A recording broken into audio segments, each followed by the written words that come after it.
Namaskar, I am Anand and you are watching Join for Education. Today I am going to deliver a class related to articles, which is one of the most important subtopic of English grammar as per the request of students. Both Jack and CBSE ask questions from this subtopic in class 9, 10, 11 and 12. Let's start the class. I have been prepared this video lecture in two parts. Today I am going to discuss in the first part. Let's see. The word or an and the are called articles. It means that if we consider about, if anybody asks us what do you mean by articles, then it is very easy. The words a and the are articles. They come before nouns. Generally a or an and the are comes before a noun. So it is very easy to identify the noun if articles are present in the sentence. If any words which is succeed by a or an and the, then the word is noun. Let's see. There are two types of articles. First one is known as the indefinite articles and second one is known as the definite articles.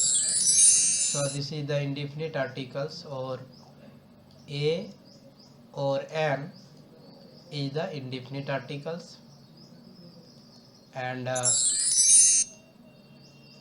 is the definite articles. Let's develop the class. The word a or an is called indefinite article because it usually leaves indefinite the person or thing spoken of, as a doctor, that is any doctor, or it clear that this is the indefinite.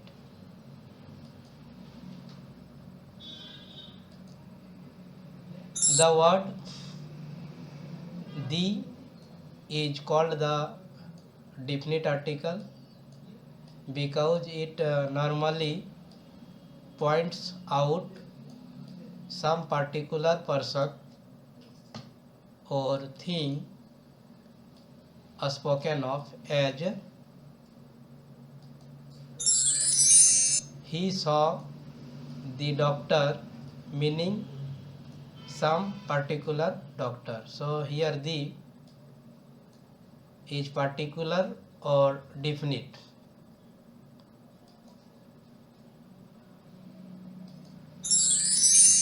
Let's see usage of articles.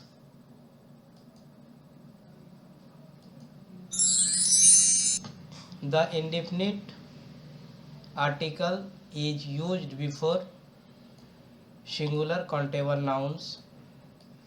Let's see some examples. A book, an orange, a girl. Book is a singular countable noun. Orange is also a singular countable noun and girl is also a singular countable noun. The definite article is used before singular and plural countable noun and uncountable nouns. Let's see some examples. The book, the books, the milk. It means that this is the singular countable noun, this is the plural countable noun and this is the uncountable noun. Hope that there is no problem to understand the details. let's see choices between A and N. So the choice between A and N is determined by sound. Before a word beginning with a vowel sound, N is used. Understand here, say that vowel sound, don't say here vowel letters. So see examples: a reindeer, a university. If we consider about, then this is a vowel letter, but the sound is not vowel, therefore a is used here. A European, here this is the vowel letter, but the sound is not vowel, therefore a is used here. A unicorn, an hour. If we consider about this one, H is a consonant sound, consonant letter, but sound is vowel, therefore N is used here. So these are the some details or little bit details about articles. Word A or N is the indefinite articles and D is the definite articles. My next video lecture will be related to the same topic of some more details about the articles. Hope that this video lecture will be useful to the students who are studying in class 9, 10, 11 and 12. If you think that this video lecture is useful, the students of these classes, please do share other students of your surrounding. Thank you very much to stay with me till the last details. But the students also request me, sir please do deliver your instruction in Hindi also. तो विद्यार्थियों ने हमको ये भी कहा था कि sir आप इस इंस्ट्रक्शन को हिंदी में भी डिलीवर करेंगे, तो उनके रिक्वेस्ट को मानते हुए मैं इसको हिंदी में भी डिलीवर करने जा रहा हूँ। मैं अपना पहला स्लाइड लेकर के चलता हूँ।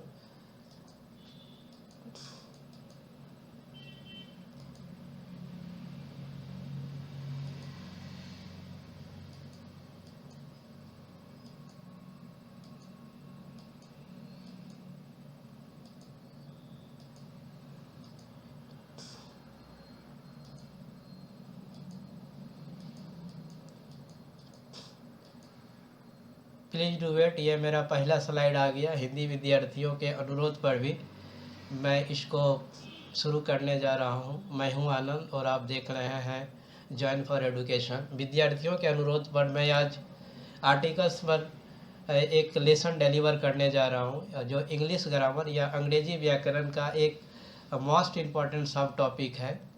आइए क्लास को शुरू करते हैं। और ये वीडियो लेक्चर मैं 2 पार्ट में तैयार किया हूँ। आज मैं पहला पार्ट आप लोगों के साथ साझा करूँगा और कुछ दिनों के बाद मैं इसका दूसरा पार्ट भी साझा करूँगा।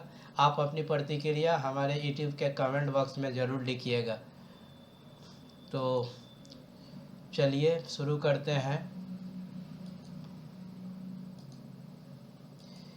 ये ए, एन और दी जो है आपका आर्टिकल्स कहलाता है और ये जनरली आपका नाउन के पहले आते हैं। अगर यदि ए, एन या दी किसी सेंटेंस में आपको दिखे तो ए, एन और दी के बाद आने वाला जो भी वर्ड्स होगा वो आपका नाउन होगा। तो होप दैट यहाँ पर आशा करते हैं कि आपको समझने में कोई दिक्कत नहीं हुआ होगा।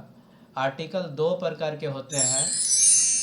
पहले को हम लोग इंडिफिनिट आर्टिकल बोलते हैं और दूसरे को हम लोग डिफिनिट आर्टिकल बोलते हैं। तो होप दैट यहाँ भी कोई दिक्कत नहीं होना चाहिए।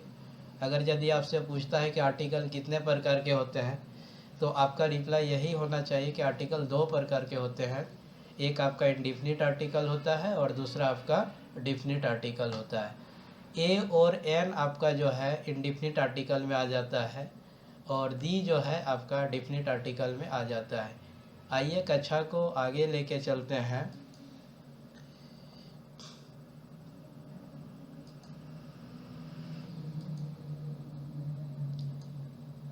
कहता है कि ए और एन जैसा जो शब्द है वो आपका इंडिफिनिट आर्टिकल कहलाता है। ऑलरेडी हम लोग जब इसकी कक्षा शुरू किए थे तो वहाँ पर ही क्लियर हो गया था, क्योंकि ये यूजुअली सामान्यतः किसी पर्सन के बारे में इंडिफिनिट आइडेंटिटी छोड़ के चला जाता है, या जिसके बारे में हम बोल रहे हैं तो उसको वो डिफिनिट नहीं कर पाता, वो इंडिफिनिट ही रह जाता है या अनिश्चित ही रह जाता है। आइए इससे रिलेटेड एक आध दो एग्जाम्पल यहाँ पर हम लोग देख लेते हैं। जैसे यहाँ देखिए लिखा हुआ है ए डॉक्टर, और ए आपका एक इंडिफिनिट आर्टिकल है जो कहता है कि यहाँ इसका मतलब हम लोग को यही समझना चाहिए कि कोई भी डॉक्टर, कोई पार्टिकुलर डॉक्टर या डिफिनिट डॉक्टर के बारे में नहीं बोला जा रहा है।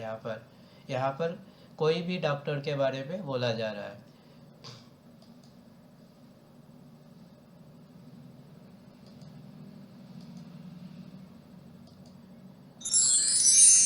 अब द वर्ड दी जो है आपका डिफिनिट आर्टिकल होता है, और ये नॉर्मली जो है आपका पॉइंट्स आउट करता है सम पार्टिकुलर पर्सन और थिंग को, जिसके बारे में हम लोग बोल रहे हैं। यहाँ पर भी एक एग्जाम्पल देख लेते हैं। ही सॉ द डॉक्टर, उन्होंने जिस डॉक्टर को देखा था।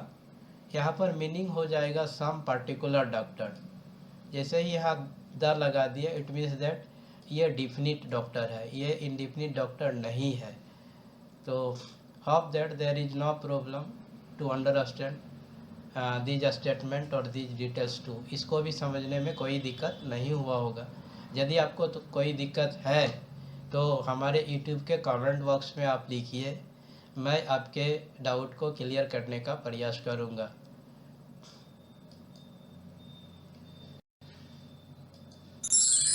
यहाँ पर आर्टिकल्स के कुछ यूजेज के बारे में चर्चा कर लेते हैं। ये कंप्लीट यूजेज के बारे में यहाँ हम अभी नहीं चर्चा कर पा रहे हैं। कंप्लीट यूजेज के बारे में मेरा जो दूसरा पार्ट होगा उसमें हम चर्चा करेंगे, लेकिन कुछ जनरल यूजेज के बारे में चर्चा करते हैं।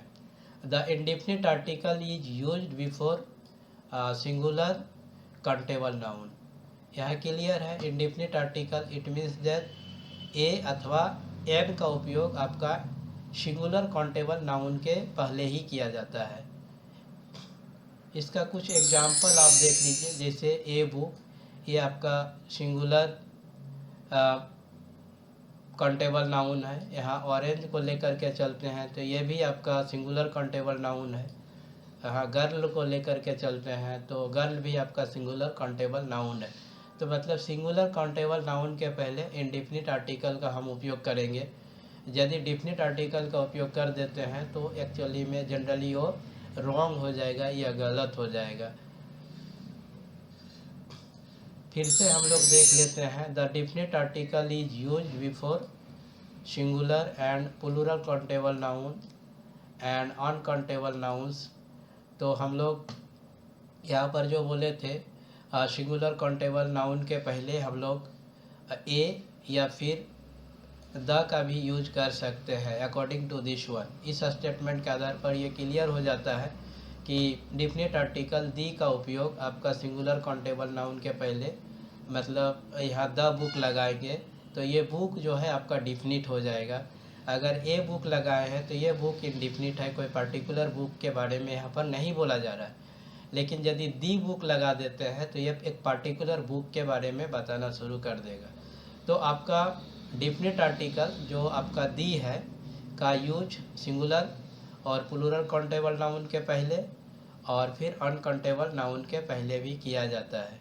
तो यहाँ पर आप कुछ एग्जांपल्स देख लें। जैसे the book it means that ये जो किसी डिफिनिट बुक के बारे में बोला जा रहा है। द बुक्स ये आपका प्लूरल काउंटेबल नाउन है और ये डिफिनिट बुक्स के बारे में बोला जा रहा है। आपका मिल्क आपका अनकाउंटेबल नाउन है, और अगर दी लगा दिया गया है तो ये डिफिनिट मिल्क के बारे में बोला जा रहा है। तो होप दैट ये आपका काउंटेबल नाउन और अनकाउंटेबल नाउन का यूज कहाँ कहाँ पर होता है ये दिया गया है। एक्चुअली में प्लूरल काउंटेबल नाउन के पहले या अनकाउंटेबल नाउन के पहले हम लोग ए या एन का यूज नहीं कर सकते हैं। अगर ए या एन का यूज आपका प्लूरल काउंटेबल नाउन के पहले कर दे या अनकाउंटेबल नाउन के पहले कर दे तो गलत हो जाएगा। Hope that there is no problem to understand this statement और दिस टॉपिक्स टू। इसको भी समझने में कोई दिक्कत नहीं हुआ होगा।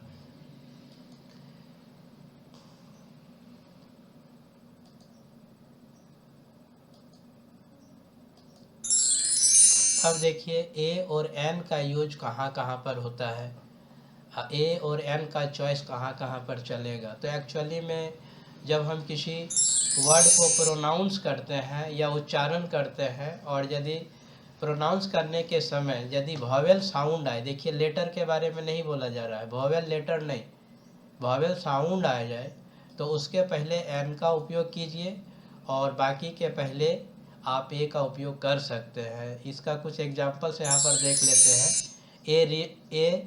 ए रिंडियर, इट मीन्स दैट यहाँ देखिए आपका कॉन्सोनेंट साउंड है या वॉवेल साउंड ये नहीं है, इसीलिए ए का उपयोग किया गया।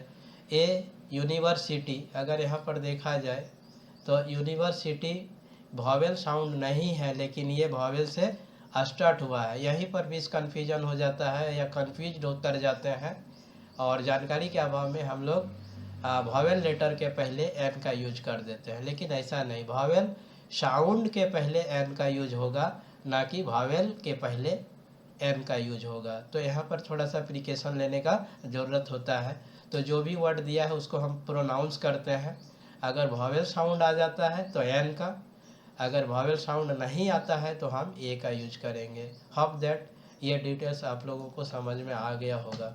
उसी तरह से ए यूरोपियन, अगर यहाँ लेटर में देखें तो ये वॉवेल है लेकिन साउंड देखें तो ये वॉवेल साउंड नहीं है, इसीलिए ए का यूज किया गया है।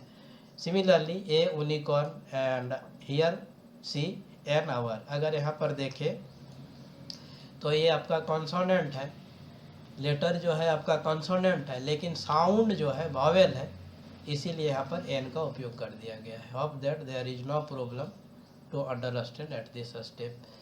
तो आज का इतना ही चर्चा है और मेरा नेक्स्ट वीडियो लेक्चर जो होगा आपका सेकंड पार्ट, जो और कुछ इसके बारे में जानकारी आप लोगों के साथ साझा करेंगे। आशा अपेक्षा करते हैं कि ये वीडियो लेक्चर आप लोगों को लाभ पहुंचाएगा। यदि आप समझते हैं कि ये वीडियो लेक्चर विद्यार्थियों को लाभ पहुंचा सकता है तो आप अपने सराउंडिंग के दूसरे विद्यार्थियों तक इस वीडियो लेक्चर को आप साझा कर दीजिए। और thank you very much to stay with me till the details of the articles which is one of the most important subtopic of English grammar, and my next video lecture will be related to the some more details about articles. Till then, thanks to all of you. Once again, I thanks to all of you. Thank you very much.